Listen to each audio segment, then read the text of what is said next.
नमस्कार दोस्तों, वेलकम। स्वागत करता हूं एक बार फिर से आप सभी का आर एस जंक्शन पर। मैं हूं घनश्याम और दिनांक 10 मई 2021 की करंट अफेयर्स पर हम बात करेंगे। तो कुछ देश की, कुछ दुनिया की और कुछ राजस्थान से जुड़ी खबरों को मैं लेकर आता हूं। तो अगर वीडियो अच्छा लगे तो इसे लाइक और शेयर जरूर करते रहें। जो भी छात्र गुलदस्ता करंट अफेयर्स लेना चाहते हैं तो मार्च 2021 का अंक अवेलेबल है, जो हिंदी और इंग्लिश दोनों में है। तो जो इंग्लिश से तैयारी कर रहे हैं वे छात्र भी हमारे ये जो करंट अफेयर्स है उनका मार्च एडिशन ले सकते हैं। वो अवेलेबल है आपको गूगल प्ले स्टोर पर, हमारी एप्लीकेशन जिसका नाम है आर एस जंक्शन। तो आज ही डाउनलोड करें और वहाँ से इसका फ़ायदा उठा सकते हैं। चलिए तो शुरुआत करते हैं आज के पहले प्रश्न की। हाल ही में राजस्थान की किस एक अभ्यारण्य में टेरिटोरियल लड़ाई में बाघ के एक शावक की मृत्यु हो गई है? तो दोस्तों, रणथंभौर में जो बाघिन थी T102, उसके शावक को जो है हाल ही में मार दिया गया।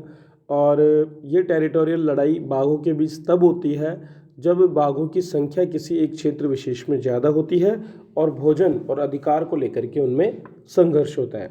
तो रणथंभौर नेशनल पार्क की ROPT रेंज के तांबा खान घाटी वन क्षेत्र में T102 बाघिन के फीमेल शावक का शव मिला। पिछले साल ही 4 शावकों को जन्म T102 ने दिया था और इसका कारण बताया जा रहा है कि बाघिन T124 और बाघिन T102 के बीच टेरिटरी को लेकर के जो लड़ाई हुई उसकी वजह से इस शावक की मृत्यु हुई है।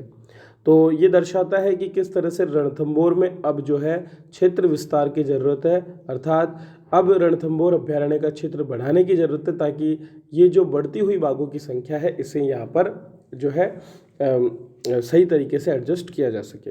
पिछले माह बाघिन T60 का भी एक शावक जो है इसी तरह से टेरिटरी फाइटिंग में मर गया था और इसके बाद अब जो है पार्क में कुल 66 टाइगर ही बचे हैं। 2 टाइगर का नुकसान यहाँ पर हो गया। रणथंभौर में नर बाघों के लिए शिकार करने वाले बाघों की संख्या अधिक है और नर बाघों के पास 5 से 150 किलोमीटर तक के क्षेत्र होते हैं और इसी वजह से कई बार जो है ये लड़ाई देखने को मिलती है। चलिए अगला प्रश्न देखते हैं। हाल ही में चीन का एक रॉकेट अनियंत्रित होकर के, जिसका नाम लॉन्ग मार्च 5B-Y2 है, वो पृथ्वी पर आकर गिरा और ये पृथ्वी पर जो है मालदीव के पास गिरा है। तो चीन का ये अनियंत्रित रॉकेट, हालांकि इसने किसी को नुकसान नहीं पहुंचाया, लेकिन काफ़ी आशंका ये जताई जा रही थी कि इसकी वजह से किसी भी क्षेत्र में जान माल की हानि हो सकती है। लॉन्ग मार्च 5B-Y2 नामक इस रॉकेट को 28 अप्रैल को भेजा गया था तियाने स्पेस स्टेशन से और ये जो है लेकर गया था अपने साथ एक मॉड्यूल जो कि इंटरनेशनल जो चीन अपना नया स्पेस स्टेशन बना रहा है उसके लिए काम में आएगा। तो उसे छोड़ने के बाद में ये रॉकेट जो है पृथ्वी की कक्षा में अनियंत्रित हो गया और इसके बाद पृथ्वी पर आकर गिरा है।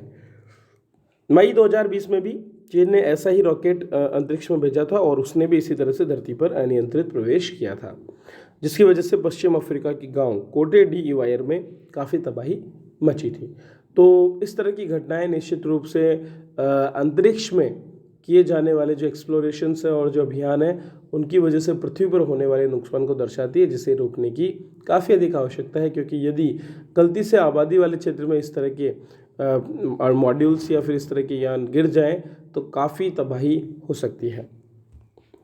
निम्नलिखित में से किसे असम के नए मुख्यमंत्री के लिए चुना गया? तो असम में मुख्यमंत्री का चुनाव हो गया है और हेमंत बिस्वा शर्मा को अब जो है असम में विधायक दल का मुखिया चुना गया है।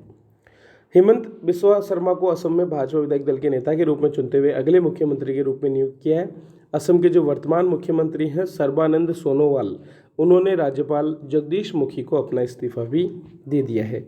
अगर बात करें तो विधानसभा की 126 सीटों में से 60 सीटें बीजेपी ने प्राप्त की और उसके नेतृत्व वाले एनडीए ने असम में बहुमत हासिल कर लिया है।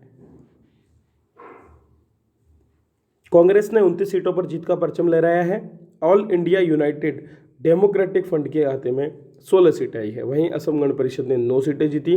इसके अलावा बोडोलैंड पीपल्स फ्रंट को भी 4, CPIM को 1, निर्दलीय को 1 और यूनाइटेड पीपल्स पार्टी लिबरल्स को 6 सीटें हासिल हुई है। NPA की समस्या से निपटने के लिए जून 2021 से शुरू होने वाले बैड बैंक का वास्तविक नाम क्या है?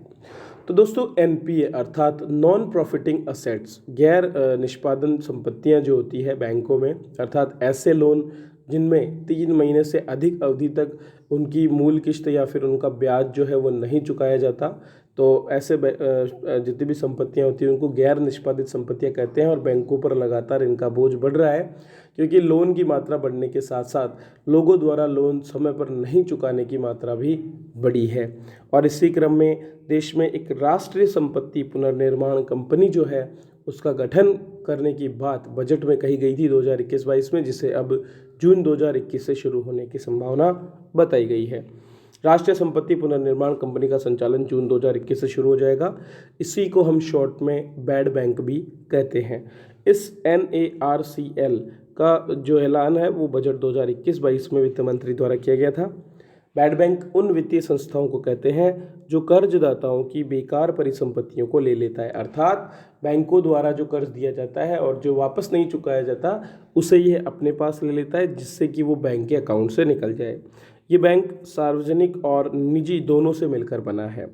बैड बैंक का सबसे बड़ा फ़ायदा पहचाने गए नॉन परफॉर्मिंग असेट्स को एकत्र करना होगा और उसके बाद ये इसकी वसूली करके इसे बैंकों को वापस जमा करवाने का काम भी करेगा। NPA के आसान समाधान के लिए ही इंडियन बैंकिंग एसोसिएशन ने ही पिछले साल बैड बैंक की स्थापना का प्रस्ताव दिया था। सरकार ने इस प्रस्ताव को मानते हुए एसेट रिकंस्ट्रक्शन कंपनी या एसेट मैनेजमेंट कंपनी की तर्ज पर बैड बैंक की व्यवस्था की है। यह बैड बैंक लोन की वैल्यू का 15% तो कैश में देगा और शेष 85% वैल्यू सरकार की ओर से गारंटीड सिक्योरिटी के रूप में दी जाएगी।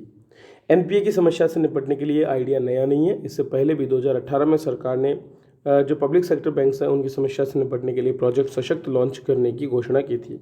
इसमें PSB के बैड लोन रिकंस्ट्रक्शन के लिए 5 पॉइंट की एक योजना भी बनाई गई थी। चलिए अगली खबर की ओर बढ़ते हैं। पाकिस्तान की प्रतिष्ठित सेंट्रल सुपीरियर सर्विसेज पास करने वाली पहली हिंदू महिला का नाम क्या है? तो दोस्तों सना रामचंद्र पहली ऐसी हिंदू महिला बन गई हैं जिन्होंने प्रतिष्ठित सेंट्रल सुपीरियर सर्विसेज को पास करके और अपना और अपने परिवार का नाम रोशन किया है। पाकिस्तान में उन्होंने इस परीक्षा को पास करने के बाद विशिष्ट पाकिस्तान प्रशासनिक सेवा में अपना स्थान पक्का किया है। पाकिस्तान के सर्वाधिक हिंदी आबादी वाले सिंध गांव प्रांत के शिकारपुर जिले में ग्रामीण इलाके में रहने वाली सना रामचंद्र एक MBBS डॉक्टर हैं।